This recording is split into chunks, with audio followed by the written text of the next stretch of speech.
فرعون اس وقت دنیا کے سب سے بڑے مرکز تہذیب تمدن کا عظیم فرمانرواں تھا، جس کی شوکت و سطوت سے گرد و پیش کی ساری قومیں خوفزدہ تھیں۔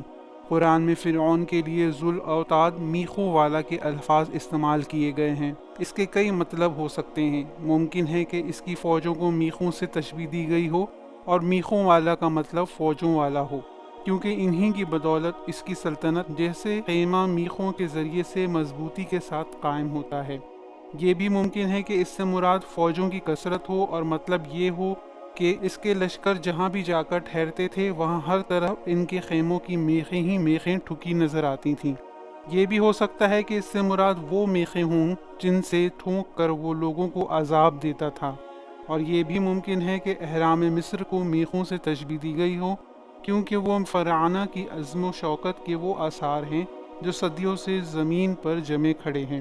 بہرحال قوت و شوکت کے ان تمام مظاہرے کے باوجود فرعون تاریخ کے نہایت عبرت انگیز انجام سے دوچار ہوا، اور اس کا وجود اب تک نشان عبرت بنا ہوا ہے۔ حضرت موسیٰ علیہ السلام جب فرعون کے دربار میں تشریف لے گئے، اسے اللہ تعالیٰ کی اطاعت و اختیار کرنے کی دعوت دیتے ہیں اور بنی اسرائیل پر ظلم سے باز آنے کو کہتے ہیں، تو وہ نہایت حقارت سے آپ صلی اللہ علیہ وسلم کی بات ماننے سے انکار کر دیتا ہے۔ وہ کہنے لگا، کیا تو وہی نہیں ہے جسے ہم نے اپنے گھر میں پالا اور طویل عرصے تک تجھ پر انعامات کی بارش کرتے رہے؟ حضرت موسیٰ علیہ السلام نے فرمایا، کیا مجھ پر تیرا احسان ہے جسے تو جتا رہا ہے، جبکہ تو نے بنی اسرائیل کو غلام بنا رکھا ہے؟ تم ایک فرد پر احسان کا حوالہ دیتے ہو کیونکہ بھول رہے ہو کہ تم نے میری پوری قوم کو غلام بنا کر اپنی خدمت پر لگا رکھا ہے۔ فرعون نے اپنے وزیروں، امیروں اور درباریوں کے سامنے حضرت موسیٰ علیہ السلام کی باتوں کا مذاق اڑاتے ہوئے کہا، کیا تم اس کی باتیں سن رہے ہو؟ وہ اللہ تمہارا اور تمہارے باپ دادوں کا پروردگار ہے۔ فرعون اپنے کفر پر اڑا رہا اور حضرت موسیٰ علیہ السلام کی کسی بات پر دھیان نہ دیا، بلکہ مسلسل مذاق اڑاتا رہا، اور جب دلائل کے میدان میں حضرت موسیٰ علیہ السلام کے مقابلے میں شکست کھا گیا تو اپنی قوت، بادشاہت اور اختیارات کا رعب ڈالنے لگا۔ اس نے دھمکی دیتے ہوئے کہا، اگر تو نے میرے علاوہ کسی اور کو خدا مانا تو میں تجھے قید کر دوں گا۔ حضرت موسیٰ علیہ السلام نے فرمایا، اگر میں تیرے سامنے اپنی نبوت کی کوئی کھلی نشانی لے آؤں تو بھی؟ فرعون نے لاجواب ہو کر کہا، اگر تو سچا ہے تو پیش کر۔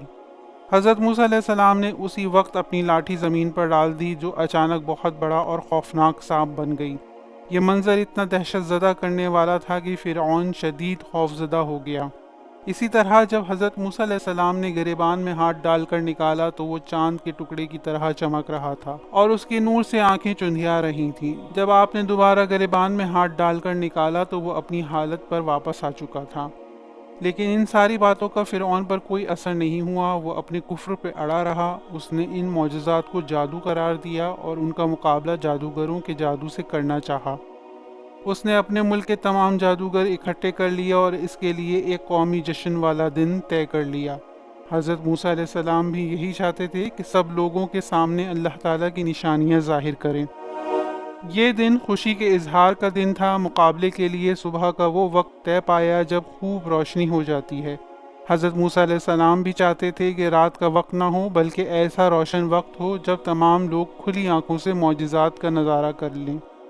مقررہ وقت پہ فرعون، اس کے وزراء، امراء، جادوگر اور عوام الناس وسیع و عریض میدان میں جمع ہو گئے۔ عین اس وقت حضرت موسیٰ علیہ السلام جادوگروں کی طرف بڑھے، انہیں وعظ و نصیحت فرمائی اور جادو کے عمل سے باز رکھنے کی کوشش کی۔ لیکن جادوگر فرعون کی بڑی بڑی انعام خوشخبریوں کی وجہ سے حضرت موسیٰ علیہ السلام کی بات نہ سمجھ سکے، اور انہوں نے مقابلے کی ابتدا کرتے ہوئے لوگوں کی نظر بندی کر دی۔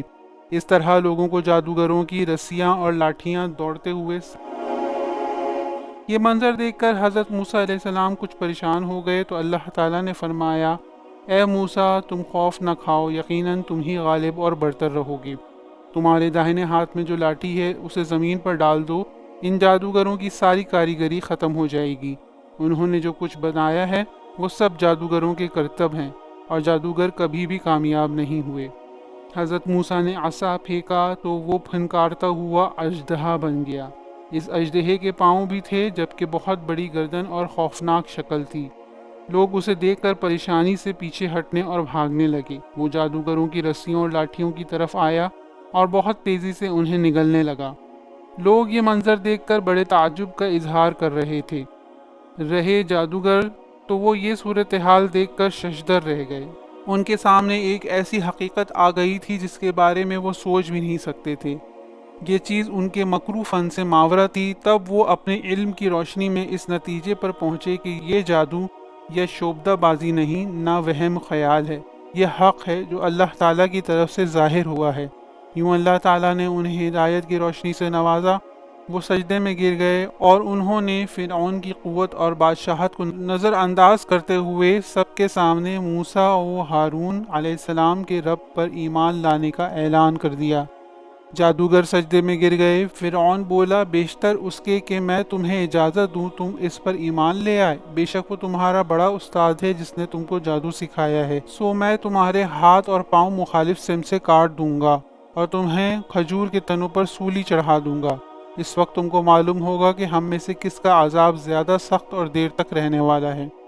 جادوگری سے توبہ کرنے والے ان اہل ایمان نے جواب دیا، جو دلائل ہمارے پاس آ گئے ہیں ان پر اور جس نے ہم کو پیدا کیا ہے اس پر ہم تجھے ہرگز ترجیح نہیں دیں گے۔ سو تجھے جو حکم دینا ہے دے دے، اور تو جو حکم دے سکتا ہے وہ دنیا ہی کی زندگی میں دے سکتا ہے۔ بے شک ہم اپنے پروردگار پر ایمان لائے ہیں تاکہ وہ ہمارے گناہوں کو معاف کر دے، اور اسے بھی جو تو نے ہم سے زبردستی جادو کروا دیا۔ اللہ بہتر اور باقی رہنے والا ہے۔ جو شخص اپنے پروردگار کے پاس گناہ گار ہو کر آئے گا تو اس کے لیے جہنم ہے، جس میں نہ مرے گا نہ جیے گا، اور اس کے روبرو ایماندار ہو کر آئے گا اور اس نے عمل بھی نیک کیے ہوں گے تو ایسے لوگوں کے لیے اونچے اونچے درجے ہیں، یعنی ہمیشہ رہنے کے باغات جن کے نیچے نہریں بہہ رہی ہیں، اور وہ ہمیشہ ان میں رہیں گے، اور یہ اس شخص کا بدلہ ہے جو پاک ہوا۔ مفسرین فرماتے ہیں کہ جب جادوگروں نے سجدہ کیا تو انہیں جنت کے محلات نظر آئے جو ان کے لیے مزین کیے اور سجائے سنوارے جا رہے تھے، اس لیے ان پر فرعونیوں کی دھمکیوں کا کوئی اثر نہ ہوا۔ جب یہ عظیم واقعہ پیش آیا جو فرعونیوں کے لیے ایک ناقابل برداشت حادثہ تھا، کیونکہ قبطی حضرت موسیٰ علیہ السلام سے شکست کھا گئے تھے، اور جن جادوگروں کو وہ مدد کے لیے لائے تھے وہ حضرت موسیٰ علیہ السلام پر ایمان لا کر آپ کے ساتھی بن گئے، تو اس سے فرعونیوں پر یہ اثر ہوا کہ وہ کفر میں مزید سخت ہو کر حق سے اور بھی دور ہو گئے۔ پھر قوم میں فرعون کے سرداروں نے فرعون سے کہا، کیا آپ موسیٰ علیہ السلام اور ان کی قوم کو یوں ہی رہنے دیں گے کہ وہ ملک میں فساد کرتے پھریں اور وہ آپ کو اور آپ کے معبودوں کو چھوڑے رہیں؟ فرعون نے جواب دیا، ہم ابھی ان کے بیٹوں کو قتل کرنا شروع کر دیں گے اور عورتوں کو زندہ رہنے دیں گے، ہمیں ان پر ہر طرح کی طاقت حاصل ہے۔ ادھر موسیٰ علیہ السلام نے اپنی قوم سے فرمایا، اللہ تعالیٰ کا سہارا حاصل کرو اور صبر کرو، یہ زمین اللہ تعالیٰ کی ہے، اپنے بندوں میں سے جس کو چاہے وہ مالک بنا دے، اور آخری کامیابی انہی کی ہوتی ہے جو اللہ سے ڈرتے ہیں۔ قوم کے لوگ کہنے لگے، ہم تو ہمیشہ مصیبت میں ہی رہے، آپ کے آنے سے پہلے بھی اور آنے کے بعد بھی۔ موسیٰ علیہ السلام نے فرمایا، اللہ تعالیٰ بہت جلد تمہارے دشمنوں کو ہلاک کر دے گا، اس کی جگہ تمہیں اپنے زمین پر خلیفہ بنا دے گا، پھر تمہارا طرز عمل دیکھے گا۔ حضرت موسیٰ علیہ السلام کی دعوت حق سے تنگ آ کر ایک روز فرعون نے اپنے درباریوں سے کہا کہ چھوڑ دو مجھے، میں اس موسیٰ کو قتل کیے دیتا ہوں، اور پکار دیکھے یہ اپنے رب کو، مجھے اندیشہ ہے کہ یہ تمہارے دین بدل ڈالے گا، یہ ملک میں فساد برپا کرے گا۔ اس دھمکی پر حضرت موسیٰ علیہ السلام ذرا نہ گھبرائے، انہوں نے کہا کہ میں نے تو ہر اس متکبر شخص کے مقابلے کے لیے جو یوم الحساب پر ایمان نہیں رکھتا اپنے رب اور تمہارے رب کی پناہ لے لی ہے۔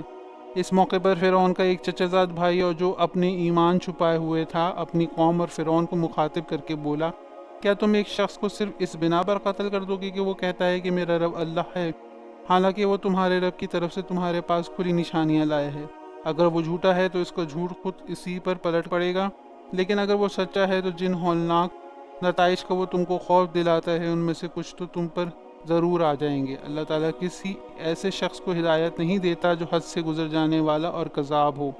اے میری قوم کے لوگوں، آج تمہیں بادشاہی حاصل ہے اور زمین پر تم غالب ہو، لیکن اگر خدا کا عذاب ہم پر آ گیا تو پھر کون ہے جو ہماری مدد کرے گا؟ فرعون نے کہا، میں تو تم لوگوں کو وہی رائے دے رہا ہوں جو مجھے مناسب نظر آتی ہے، اور میں اسی راستے کی طرف تمہاری رہنمائی کرتا ہوں جو ٹھیک ہے۔ وہ شخص جو ایمان لایا تھا اس نے کہا، اے میری قوم کے لوگوں، مجھے خطرہ ہے کہ کہیں تم پر بھی وہ دن نہ آ جائے جو اس سے پہلے بہت سے جتھوں پر آ چکا ہے، جیسا دن قوم نوح اور عاد اور سمود اور ان کے بعد والی قوموں پر آیا تھا، اور یہ حقیقت ہے کہ اللہ بندوں پر ظلم کا کوئی ارادہ نہیں رکھتا۔ اے قوم، مجھے ڈر ہے کہیں تم پر فریاد و فغان کا دن نہ آ جائے، جب تم ایک دوسرے کو پکارو گے اور بھاگے بھاگے پھرو گے، مگر اس وقت اللہ سے بچانے والا کوئی نہ ہوگا۔ سچ یہ ہے کہ جسے اللہ بھٹکا دے اور پھر اسے کوئی راستہ دکھانے والا کوئی نہیں ہوتا۔